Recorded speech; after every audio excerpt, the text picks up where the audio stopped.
Good morning, everyone. Welcome to Kelly's Creative Dream Studios. It is really early on a Wednesday morning.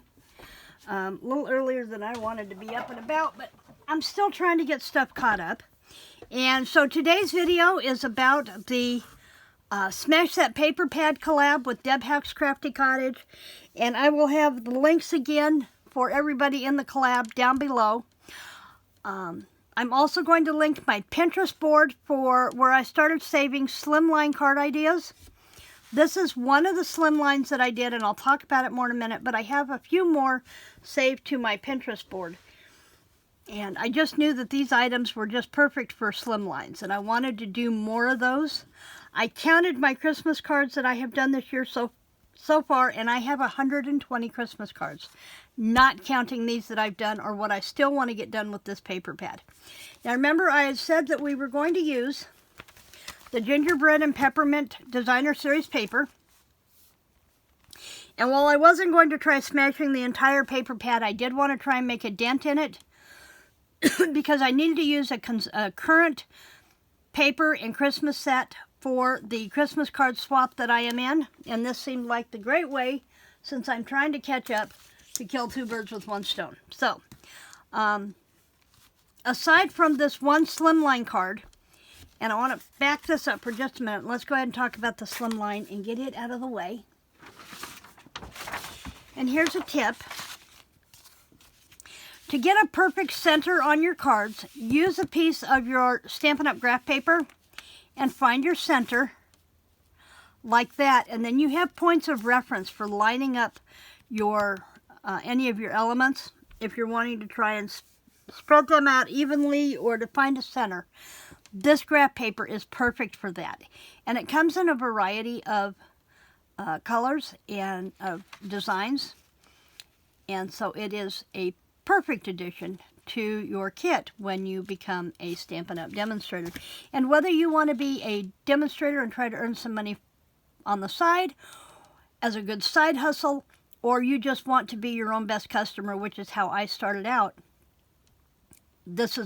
I really love Stampin' Up! Products. I love getting my items at a discount without having to leave my house. That's the best part. Because I'll tell you, the older I get, the more of a recluse I am becoming. We ran so much when Bob was home last week getting vehicles fixed that I am just so ready to hibernate and not go anywhere. So,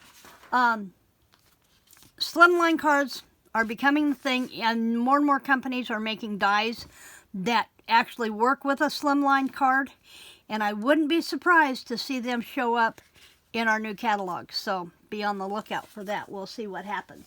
But remember, if they do, you heard it here. Okay, so then my main goal was to use these papers, the cookie cutter, the cookie type designs from this paper pad.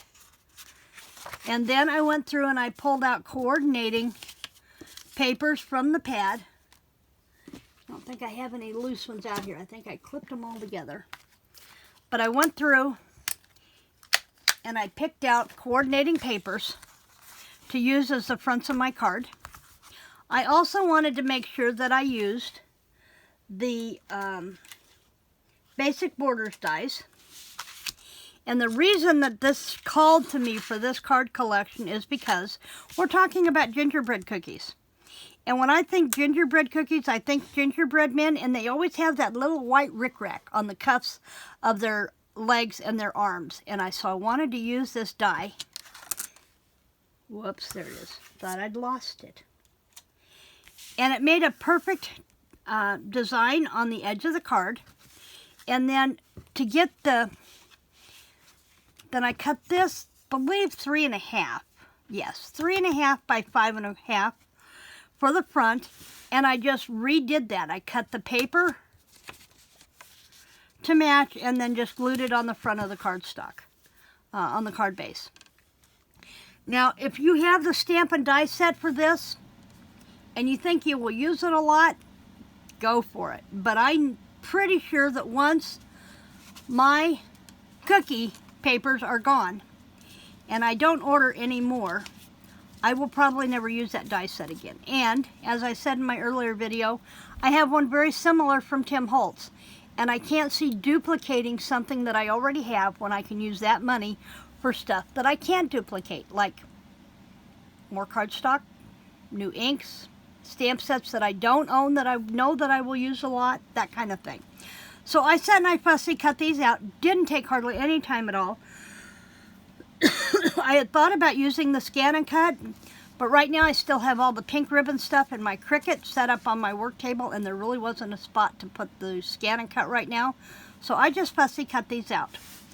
The sentiments are from Best Year, and there are, but there are also great sentiments within the gingerbread and the frosted gingerbread bundle, such as You're the Icing to My Gingerbread is a really good one, Sending You Peppermint Kisses.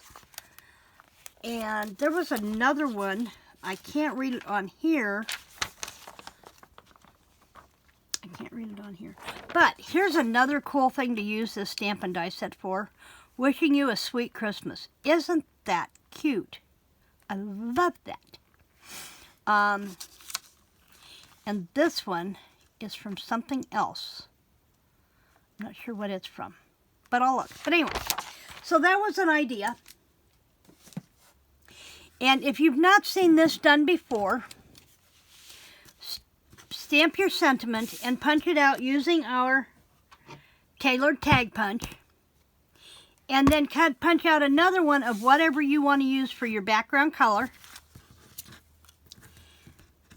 so that you get this, and cut it in half. And when you do that, you get the perfect shadowed background. It's a little hard to do first thing in the morning and without gluing it in place. You get the perfect shadowed background for your sentiment mat. So another great way to use that punch.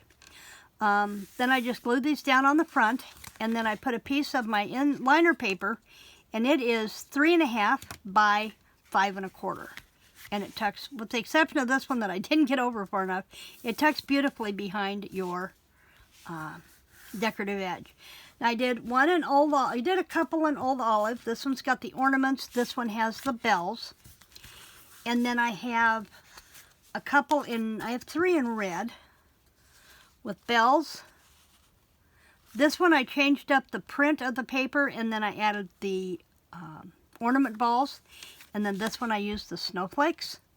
And then this one I used the cinnamon cider as a background and the ornaments. And I love the warm tone of that cinnamon cider as an ink. It's just beautiful. I love that. Aside from these cards that are done and ready to go, I still have more of these to work with. These are all the ones that I have from, I think, 2 paper pads in here, maybe only 1. But I have plenty more, and there's still time for me to see how they do with the scan and cut. I didn't use these or the stars at all, so there's still time to play with those. Plus I have these pieces where I cut the front page down. I have these pieces to work with that I can use them as, I can cut them down into banners. I can use them just as decorative strips and put another circle here.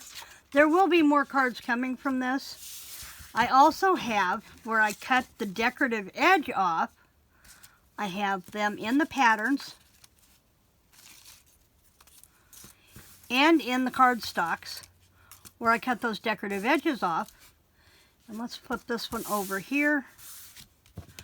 Lay one of these down here. And I could come back and treat this as a decorative edge here, going on either side. Run it underneath. Lots of things to play with the scraps and get some really pretty cards from. But I knew I needed to get this video up today, and I was running short on time. So, yesterday with Bob's first day gone, I usually don't do a whole lot, except keep my ear glued to the phone in case he has to call with an emergency. And I got my kitchen cleaned. So, sheets on the line. I still like to hang my sheets on the line and sleep in line-dried sheets. Is like just the absolute best sleep for me. And we had a beautiful, sunny, gentle breeze day yesterday to get them dried on the line, and I could get a good night's sleep last night. Of course, being line dried last night may have attributed to my sinus headache that I woke up with this morning, but that happens. Okay, couple of quick notes. Number one, this paper pumpkin, this is the October paper pumpkin kit. I've popped it open to just see what was in there, but I've not touched it.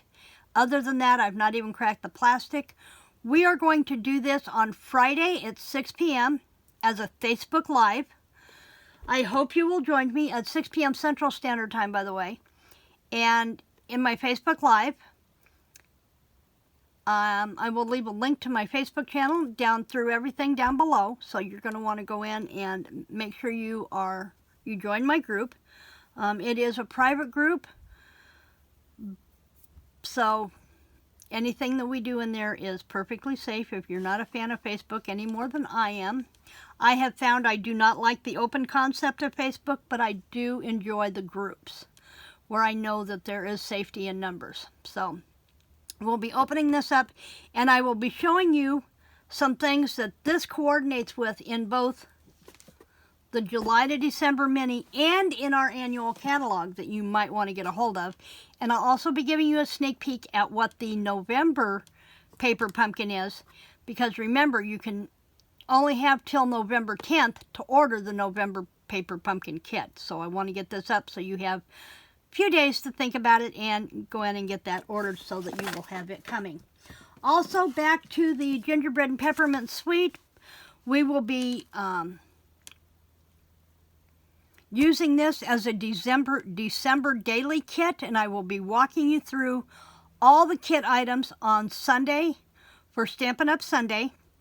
I will also be offering a hostess code so that you can get the acrylic items for free when you place an order with me during that hostess code, and you'll know what all you're going to need for the December daily album. So I will tell you, we will be using the Memories and More card pack, we'll be using the envelopes, we'll be using the ribbon, we'll be using the craft paper, and definitely the designer series paper, but there's a couple of more items we'll be adding for the kit that you're going to want to make sure you have on hand. So I hope you will join me back here on join me in Facebook on Friday for the paper pumpkin, and back here on Sunday for Stampin' Up! Sunday. I am still trying to get some things done for the junk journal stuff and for the Etsy shop, and I will try to get videos in here over the next couple of days, but I want to make sure I've got that Stampin' Up! Stuff lined up first, and I think that's about it. So remember to like, share, and subscribe. I also want to take a moment to thank those who have joined my channel in the last couple of weeks. You are so very much appreciated, as are all of my followers. And I will see you back here soon. Creative blessings.